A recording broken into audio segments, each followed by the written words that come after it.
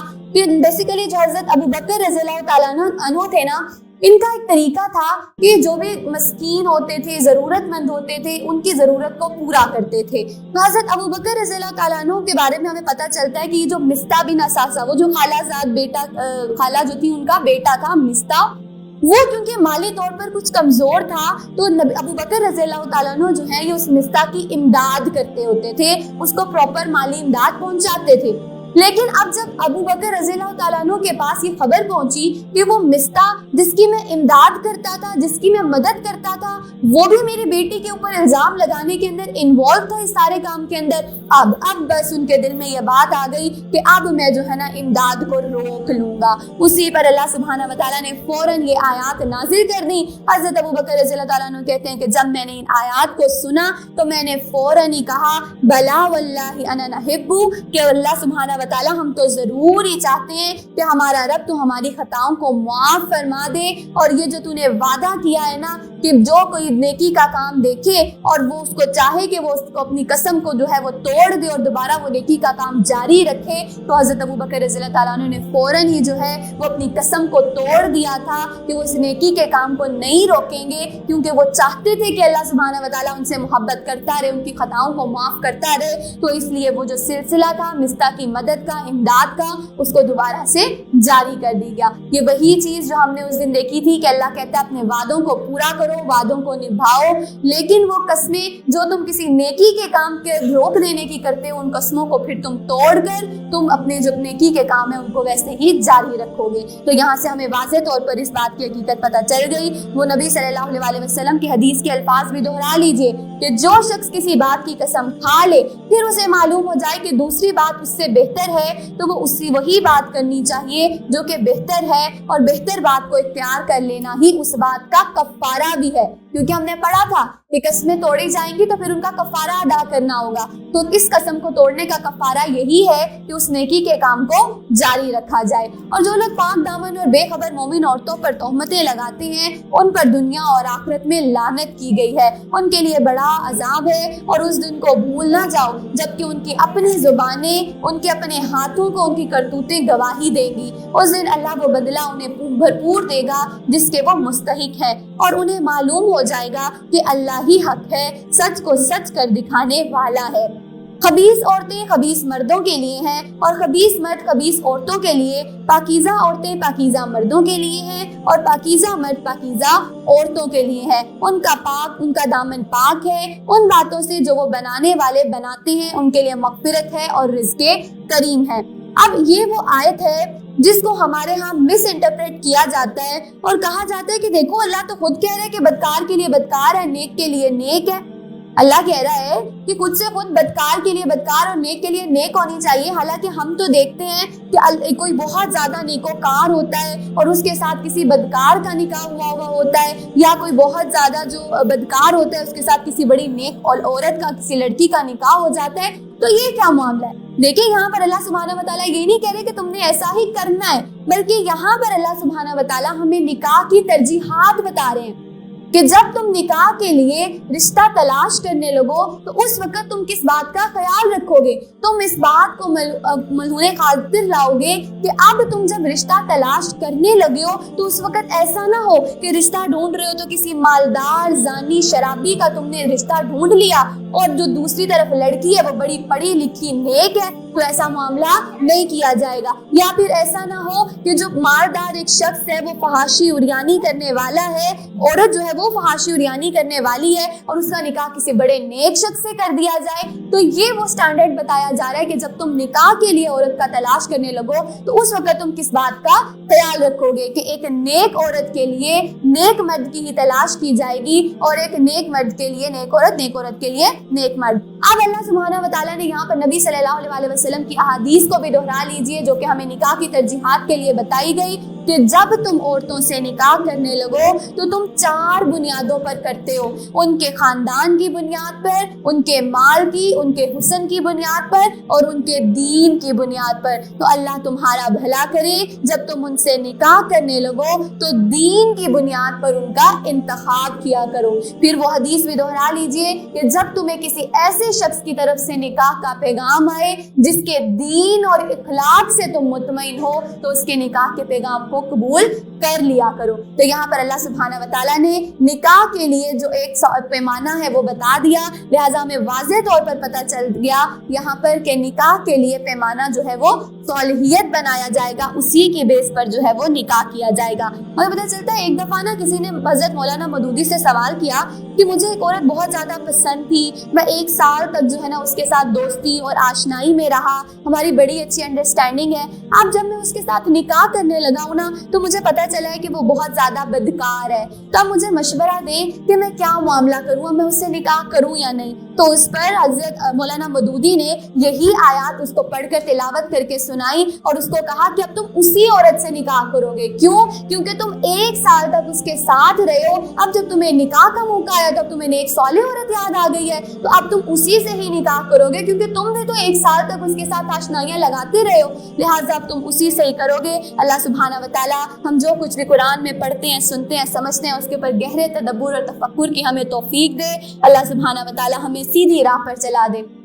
اے لوگوں جو ایمان لائے ہو، اپنے گھروں کے سوا دوسرے گھروں میں داخل نہ ہو جب تک کہ گھر والوں کی رضا نہ لے لو اور گھر والوں پر سلام نہ بھیج لو۔ یہ طریقہ تمہارے لیے بہتر ہے، توقع ہے کہ تم اس کا خیال رکھو گے۔ پھر اگر وہاں کسی کو نہ پاؤ تو داخل نہ ہو جب تک کہ تم کو اجازت نہ دے دی جائے۔ اتنی ڈیٹیل اور مائنیوٹسٹ اللہ سبحانہ و تعالیٰ نے ہمیں ڈیٹیل بتا دی کہ اب گھر کی سطح پر پہلے حدوں والا کام اللہ سبحانہ و تعالیٰ نے ساری حدیں بتا دی، پورا طریقہ بتا دیا، بہتان کو کس طرح سے دور کیا جائے گا، ہر چیز۔ اب اللہ سبحانہ و تعالیٰ اگلی چیز ہمیں جو سورہ نور کے اندر سکھا رہے ہیں کہ گھر کی سطح پر جب آپ کسی کے گھر جانے لگو تو کیا طریقہ ہوگا، کس طرح سے اجازت طلب کی جائے گی، اس گھر میں داخل ہوا جائے گا، اس کے کچھ ادب، آداب، طریقے اور سلیقے اللہ نے سکھا دیے۔ اللہ سبحانہ و تعالیٰ نے فرمایا کہ جب تم کسی کے گھر جانے لگو تو کیا کرو، تستانسو۔ تستانسو کے 2 مطلب ہوتے ہیں۔ سب سے پہلا مطلب اس کا یہ ہے کہ تم ان گھر والوں کی انس، محبت، رضا معلوم کر لو کہ وہ ان کی مرضی ہے بھی کہ تم ان کے گھر آؤ یا نہیں۔ اور دوسرا مطلب تستانسو کا یہ ہے کہ تم اجازت طلب کر کے جاؤ۔ 2 باتیں، 2 الگ الگ باتیں۔ پہلی چیز کہ کوئی تمہارا اپنے گھر آنا پسند بھی کرتا ہے یا نہیں، یہ مرضی معلوم کرو۔ اور دوسری بات یہ کہ اگر تمہیں پتا ہے کہ ان کی مرضی ہے، ان کو آنا تمہارا ٹھیک ہی لگتا ہے، اس کے باوجود بھی جب تم گھر میں داخل ہونے لگو تو اس سے پہلے اجازت طلب کرو گے۔ اب یہ دیکھیں سم ٹائمز ایسا ہوتا ہے کہ گھر پہ آنا تو کسی کو پسند نہیں ہوتا ہے، گھر میں داخل ہونے سے پہلے اجازت لی جائے گی۔ اب دیکھیں چاہے اپنے سگے رشتے ہی کیوں ہیں، اپنی سگی بہن ہی کیوں نہیں ہے، اپنی خالہ، پھوپھی، چچا کا گھر ہی کیوں نہیں ہے، لیکن ان کے گھر بھی جتنا زیادہ محبت کا بونڈ بھی کیوں نہ ہو جائے، اس کے باوجود بھی ان کے گھر بھی داخل ہونے سے پہلے اجازت لی جائے گی۔ کیوں؟ کیونکہ ایک مسلم معاشرہ وہ مخلوط محفل کو پروموٹ نہیں کرتا، مکسڈ گیدرنگز کو جو ہے وہ پروموٹ نہیں کرتا، وہ حیا کے پردے میں رہنا جو ہے وہ پسند کرتا ہے، پردے کا اہتمام جو ہے وہ ضروری ہوتا ہے۔ ایسا عین ممکن ہے کہ تم جس گھر میں جا رہے آئے ہو اس گھر کی عورت نے اپنا دوپٹہ اتار کر رکھا ہو, اپنی آستینیں اوپر کی ہو, وہ کئی گھر کے کام میں انوالو ہو, اور اگر تم بنا نوک کیے, بنا اجازت لیے, بنا مرضی معلوم کیے گھر کے اندر یوں ہی گھس جاؤ گے تو بے پردگی ہوگی, حیا کا دامن اس طرح سے باقی نہیں رہے گا. تو لہٰذا یہ واضح طور پر یہ بات جو ہے وہ بتا دی گئی کہ سب سے پہلی چیز کہ تم گھر پر یہ جانے سے پہلے اس بات کو معلوم کر لو کہ انہیں تمہارا گھر پہ آنا پسند بھی ہے یا نہیں. کچھ لوگ ہوتے ہیں نا, ہمیں نہیں پسند ہوتے کہ وہ ہمارے گھر کے اندر آئیں بھی, ٹھیک ہے, ہم لوگوں کو ہماری مرضی نہیں ہوتی کہ وہ گھر میں آئیں. پھر دوسری بات یہ ہوتی ہے کہ اگر کوئی آنے بھی لگا ہے تو اس سے پہلے نوک کر کے اجازت لے کے پراپر پھر گھر میں آیا جائے, کیونکہ بعض اوقات ایسا ہوتا ہے کہ کچھ اوقات کے اندر دروازہ جو ہے وہ بند ہوتا ہے اور آپ کو اس چیز سے منع بھی کیا جا رہا ہوتا ہے کہ آپ آنکھ جھانک بھی نہ کریں, کیونکہ گھر کے اندر کوئی ایسا جھگڑا, کوئی بحث و تکرار, کوئی بھی معاملہ ہو سکتا ہے, اس لیے گھر پہ آنے سے پہلے پراپر اجازت لی جائے گی. یا بعض اوقات ایسا ہوتا ہے کہ آپ کا گھر جو ہے وہ بہت زیادہ بکھرا ہو, میس اپ ہوا ہو, آپ نہیں چاہتے کہ کوئی وہ ہمارا جو گھر جو بکھرا ہوا ہے, میس اپ ہے, وہ گندگی ہے, وہ کوئی باہر کا شخص دیکھے, تو اس لیے بھی اجازت لینا ضروری ہے. نبی صلی اللہ علیہ وسلم کی ان حدیث کے الفاظ کو بھی دہرا لیجئے کہ جب نگاہ داخل ہو جائے تو پھر اجازت مانگنے کی کوئی ضرورت ہی نہیں رہتی ہے. تو گویا کہ کوئی ایک شخص کو نبی صلی اللہ علیہ وسلم نے ایک دفعہ دیکھا کہ وہ گھر کے وہ دروازے کے بالکل سامنے کھڑا ہو کر اجازت طلب کر رہا تھا اور اندر دیکھ رہا تھا. تو نبی صلی اللہ علیہ وسلم نے اس کو فرمایا کہ ذرا ہٹ کے کھڑے ہو, اور اجازت مانگنے کا حکم اس وقت کے لیے کہ جب نکاح نہ پڑے, لیکن جب تمہاری نگاہ ہی پڑ گئی تو پھر اجازت لینے کا تو کوئی موقع باقی بچتا ہی نہیں ہے. لہٰذا نبی صلی اللہ علیہ وسلم کی یہ سنت کہ دروازے سے ذرا ہٹ کر اجازت لی جائے گی پہلے, اگر اجازت مل جائے تو پھر گھر کے اندر داخل ہوا جائے گا. اب یہاں پر جو تستانسوا کے الفاظ استعمال کیے گئے اس کا ایک اور مطلب بھی ہے کہ کس طرح سے بھی اجازت لی جائے کہ آج کے دور کے اندر وہ ہمارے سارے کے سارے سوشل میڈیا اکاؤنٹس, وہ ہمارے واٹس ایپ, وہ ہمارے ایف بیز, وہ پیسنجرز, وہ چیٹس, یہ ساری کی ساری چیزیں, ان کو بھی کسی کی چیٹ کو, کسی کی کال کو کان لگا کر سننا, دیکھنا, اس سے بھی منع کیا جا رہا ہے. اجازت کے بغیر وہ کام بھی نہیں کیا جائے گا. اس کے بارے میں سورہ حجرات کے اندر بھی اللہ سبحانہ و تعالیٰ نے الفاظ کا استعمال کیا, لا تجسس, تم تجسس نہ کرو, کسی کی قریدر ٹو میں نہ رہو, ہر ٹائم کسی کی یہ نہ دیکھتے رہو کہ اچھا وہ کیا کر رہا ہے, وہ کس کو کال کر رہا ہے, کیا بات ہو رہی ہے, کیا میسج ہو رہا ہے. نہیں, اس کی اجازت ہمیں نہیں دی گئی ہے. صرف اور صرف اللہ سبحانہ و تعالیٰ نے کہا کہ تم اپنے کام سے کام رکھو گے, جب کسی کے گھر جاؤ گے تو اجازت لے کر پراپر طریقے سے داخل ہوا جائے گا. نبی صلی اللہ علیہ وسلم کی اس حدیث کے الفاظ کو بھی سن لیجئے کہ جس نے اپنے بھائی کی اجازت کے بغیر اس کے خط پہ نظر دوڑائی تو گویا کہ وہ آگ میں جھانکا. اس حد تک کہا گیا کہ کسی کی اجازت کے بغیر اگر کسی کا خط, کسی کا میسج بھی دیکھا جائے گا تو گویا کہ اس نے آگ میں جھانکا. اور اگر کوئی شخص, یہاں تک بھی کہا گیا کہ اگر کوئی شخص تیرے گھر میں جھانکے اور تو اس کو ایک کنکری مار کر اس کی آنکھ بھی پھوڑ دے تو بھی تجھ پر کوئی گناہ نہیں ہے, کیونکہ وہ آپ کی پرائیویسی کے اندر گھس رہا ہے بنا آپ کی اجازت کے. تو اس حد تک بھی اجازت دے دی گئی. ساتھ ہی کہا اللہ سبحانہ و تعالیٰ نے کہ اگر تم سے کہا جائے کہ واپس چلے جاؤ تو واپس ہو جاؤ. It's practically possible. آج ہم کسی کو کہیں کہ تم واپس چلا جاؤ اور وہ شخص واپس چلا بھی جائے اور وہ پھر دوبارہ لڑائی نہ ڈالے کہ میں تمہارے گھر آیا, تم نے مجھے واپس جانے کا کہہ دیا, ایسا تو ہو ہی نہیں سکتا, بلکہ کہ زیادہ لڑائی بڑھ جائے گی کہ تم ہوتے کون ہو مجھے کہنے والے کہ میں واپس چلا جاؤں. اللہ خود قرآن میں کہہ رہا ہے, اللہ سبحانہ و تعالیٰ کہہ رہے ہیں کہ اگر تمہیں اجازت طلب کرنے پر اجازت نہ ملے تو تم واپس چلے جاؤ وہاں سے. لیکن آج ہمارے گھر ایسا, ہمارے ہاں بہت زیادہ ایسا ہوتا ہے کہ ہو سکتا ہے کوئی بیمار ہو, وہ نہیں چاہتا کہ ابھی کسی سے ملا جائے. اگر وہ تمہیں اجازت نہیں مل رہی تو بار بار دروازہ نوک کر کے اس کو توڑنے کی حد تک مت آ جاؤ. اگر اجازت نہیں مل رہی تو تم واپس لوٹ جاؤ. 3 دفعہ اجازت لی جائے, 3 دفعہ کے بعد اگر جواب نہیں آ رہا تو وہاں سے چلا جایا جائے. یا کوئی ایسا معاشرہ جس کے اندر ہم یہ دیکھیں کہ ہمارا معاشرہ وہ بن چکا ہوا ہے کہ دروازے کو توڑ کر وہ بالکل جو ہے وہ آپ اسٹیج تک آ جاتا ہے, کان پھٹنے کو آ جاتے ہیں, لیکن اس کے باوجود گھر والے جو ہیں وہ اگر انٹریکشن نہیں چاہ رہے ہوتے تو وہ دیدہ دانستہ وہ اس بات کو کہہ بھی نہیں سکتے ہیں کہ تم واپس چلے جاؤ. وہ اس بات کو کہنے سے بھی اوائڈ کرتے ہیں کہ کہیں نیکسٹ ٹائم جو ہے وہ بہت زیادہ لڑائی جھگڑا بڑھ نہ جائے کہ یہ کہہ کیوں دیا گیا کہ واپس چلے جاؤ، لہٰذا ہمارے ہاں اس طرح کا یہ کام نہیں کرنا چاہیے۔ اگر کوئی نہیں چاہ رہا آپ سے ملنا تو پھر 3 دفعہ اجازت کے بعد واپس لوٹ جانا چاہیے۔ ساتھ ہی اللہ سبحانہ و تعالیٰ نے فرمایا کہ اے نبی صلی اللہ علیہ وسلم مومن مردوں سے کہو کہ اپنی نظریں بچا کر رکھیں۔ اللہ سبحانہ و تعالیٰ نے اب یہاں پر غض بصر کا حکم دے دیا، نظروں کو جھکانے کا حکم دے دیا۔ سب سے پہلے یہ حکم کس کو دیا جا رہا ہے؟ کل للمؤمنین، تمام مومن مردوں سے کہا جا رہا ہے کہ وہ کیا کریں؟ یغضوا، وہ جھکا لیں، من ابصارہم، اپنی نگاہوں میں سے کچھ حصہ جھکا لیں۔ اللہ سبحانہ و تعالیٰ نے یہاں پر کیٹیگوریکلی مردوں کو حکم دے دیا کہ وہ اپنی نظروں کو جھکا لیں، لیکن ایسا نہیں ہوگا کہ وہ اپنی ساری نظروں کو بس جھکا کر ہی چلتے جائیں۔ اب وہ ڈرائیونگ سیٹ پر بیٹھے ہیں، وہ ڈرائیونگ کر رہے ہیں، وہ چل رہے ہیں، وہ کچھ بھی کر رہے ہیں تو بس اپنی نظریں بند ہی رکھیں، جہاں پر مرضی ٹھکیں؟ نہیں، ایسا نہیں کہا جا رہا۔ انہیں کہا جا رہا من ابصارہم، کچھ نظریں، اپنی نظروں میں سے کچھ نظریں، فیو نظریں جو ہیں ان کو جھکا لیں۔ وہ کون سی نظریں؟ وہ من ابصارہم، وہ نگاہیں جو کہ کسی ایسے آوارہ سین پر پڑے، کسی بے حیائی پر پڑے، کسی فحاشی اور عریانی پر پڑے، اپنی ان بے حیا نظروں کو جھکا لیا جائے جو جسم کے کسی ایسے حصے پر پڑے جس کا دیکھنا ہمارے لیے جائز نہیں ہے، کسی ایسے سائن بورڈ پر پڑے، کسی ایسے اسکرین کے کسی ایسے شوٹ پر، کسی ایسے جو ہے وہ منظر پر پڑے جس کا دیکھنا جائز نہیں ہے، تو پھر وہ اپنی نظروں کو جھکا لیں گے۔ اللہ سبحانہ و تعالیٰ نے واضح طور پر اس بات کا حکم دے دیا۔ کیوں یہ کہا گیا؟ کیونکہ جب کسی کے جسم کے کسی حصے پر جس کا دیکھنا جائز نہیں ہے یا کسی ایسے سین پر نظر پڑ جاتی ہے تو پھر اکارڈنگ ٹو شریعہ ہمیں واضح طور پر بتا دیا گیا کہ what the eye admires the heart desire، جو پھر آنکھ دیکھے گی اس کی خواہش بھی کرے گی۔ اس لیے واضح طور پر کہا گیا کہ جب کسی چیز پر آنکھ کان جو ہے وہ اس کی کھڑکی ہیں، جب ان پر تم پردے ڈال لو گے تو تمہارے لیے کام آسان ہو جائے گا۔ نبی صلی اللہ علیہ وسلم کی حدیث کے الفاظ کہ آدمی اپنے تمام ہی حواس سے زنا کرتا ہے، دیکھنا اس کی آنکھوں کا زنا،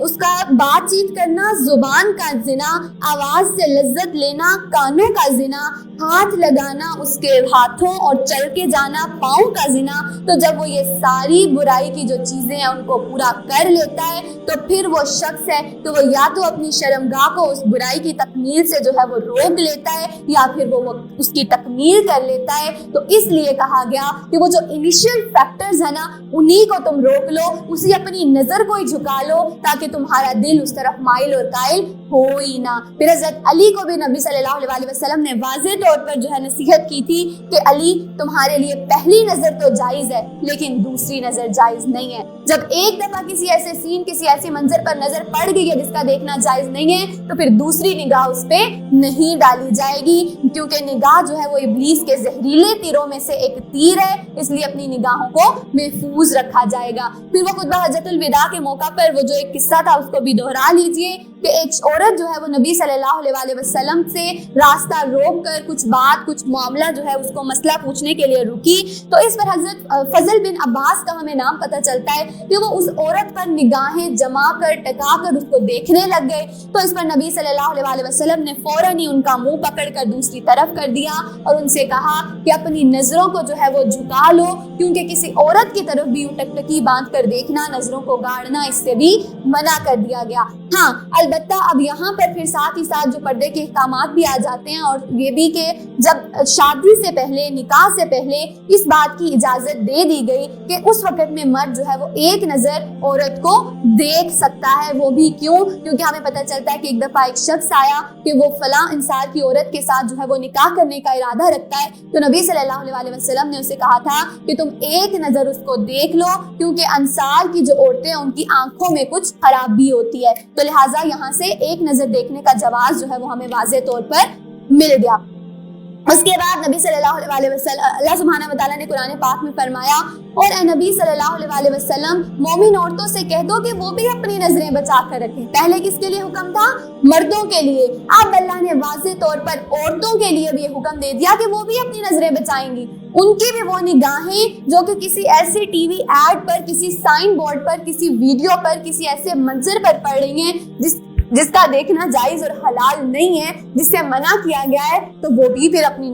نظروں کو بچا کر ہی رکھیں گی۔ ساتھ ہی ساتھ وہ واقعہ بھی کہ جو عورتیں ہیں وہ بھی مردوں کی طرف ٹکٹکی باندھ کر نہیں دیکھیں گی. وہ حیات طیبہ کا واقعہ کہ آپ صلی اللہ علیہ وسلم کے پاس آپ کی 2 ازواج موجود تھی اور اسی دوران جو ہے ایک نابینا صحابی حضرت عبداللہ بن ام مکتوم آتے ہیں اور وہ ازواج جو ہے نا وہ پردہ نہیں کرتی ہیں اور حضرت عبداللہ بن ام مکتوم کی طرف دیکھ رہے ہیں کیونکہ وہ نابینا ہے. ان کو ایسا تصور ہوا کہ وہ نابینا ہے, وہ نہیں دیکھ پا رہے, تو انہوں نے پردہ نہیں کیا. اس پر نبی صلی اللہ علیہ وسلم نے فرمایا کہ پردہ بھی کرو اور اپنی نگاہوں کو بھی جھکاؤ, کیونکہ وہ تو تمہیں نہیں دیکھ پا رہے لیکن تم تو انہیں دیکھ پا رہی ہو نا, لہٰذا تم اپنی نظروں کو بھی جھکا لو اور پردہ بھی کرو. پھر اللہ سبحانہ و تعالیٰ نے سورہ نور میں فرمایا کہ اپنی شرمگاہوں کی بھی حفاظت کرو اور اپنا بناؤ سنگھار نہ دکھاؤ. وَلَا يُبْدِينَ زِينَتَهُنَّ إِلَّا مَا ظَهَرَ مِنْهَا, اپنا زیب و زینت, اپنی خوبصورتی, اپنی جو بھی بناؤ سنگھار ہے اس کو نہ دکھاؤ. إِلَّا مَا ظَهَرَ مِنْهَا.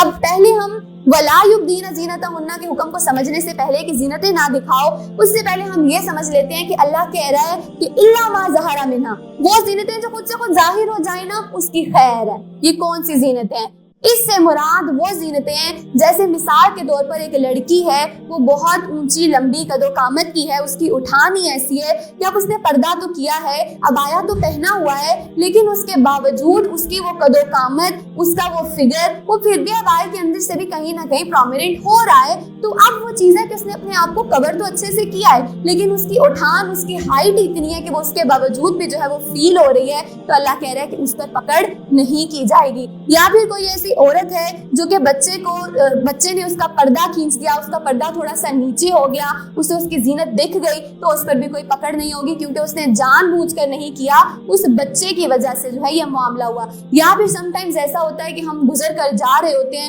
بہت تیز ہوا چل رہی ہوتی ہے, ہمارا پردہ, ہمارا برقع تھوڑا سا اڑ رہا ہوتا ہے, اور اس وجہ سے اگر ہمارے کوئی کپڑے یا تھوڑا سا کوئی جگہ جو ہے وہ نظر آ جاتی ہے تو اس پر بھی اللہ کہہ رہا ہے کہ پھر پکڑ نہیں ہوگی. یہ مطلب ہے إِلَّا مَا ظَهَرَ مِنْكَ, کہ جو خود سے خود ظاہر ہو جائے اور اس کو دکھانے کی کوئی انٹینشن نہ ہو. اب اللہ سبحانہ و تعالیٰ نے یہ تو کہہ دیا کہ تم کیا کرو وَلَا يُبْدِينَ زِينَتَهُنَّ, لیکن اس سے پہلے ہم یہ بات سمجھتے ہیں کہ اللہ نے اس زینتوں کو چھپانے سے پہلے یہ کہا کہ وَلْيَضْرِبْنَ بِخُمُرِهِنَّ عَلَى جُيُوبِهِنَّ. اللہ سبحانہ و تعالیٰ نے اتنی ڈیٹیل کے ساتھ حکم دیا کہ تم کیا کرو, وَلْيَضْرِبْنَ, تم ڈال لو. کیا ڈال لو؟ بِخُمُرِهِنَّ, اپنے خمر ڈال لو. کہاں پہ ڈالنے؟ عَلَى جُيُوبِهِنَّ, اپنے جیوب کے اوپر ڈال دو. اب یہاں پر اللہ سبحانہ و تعالیٰ نے جو خمر کا لفظ استعمال کیا وہ خمار کی جمع ہے,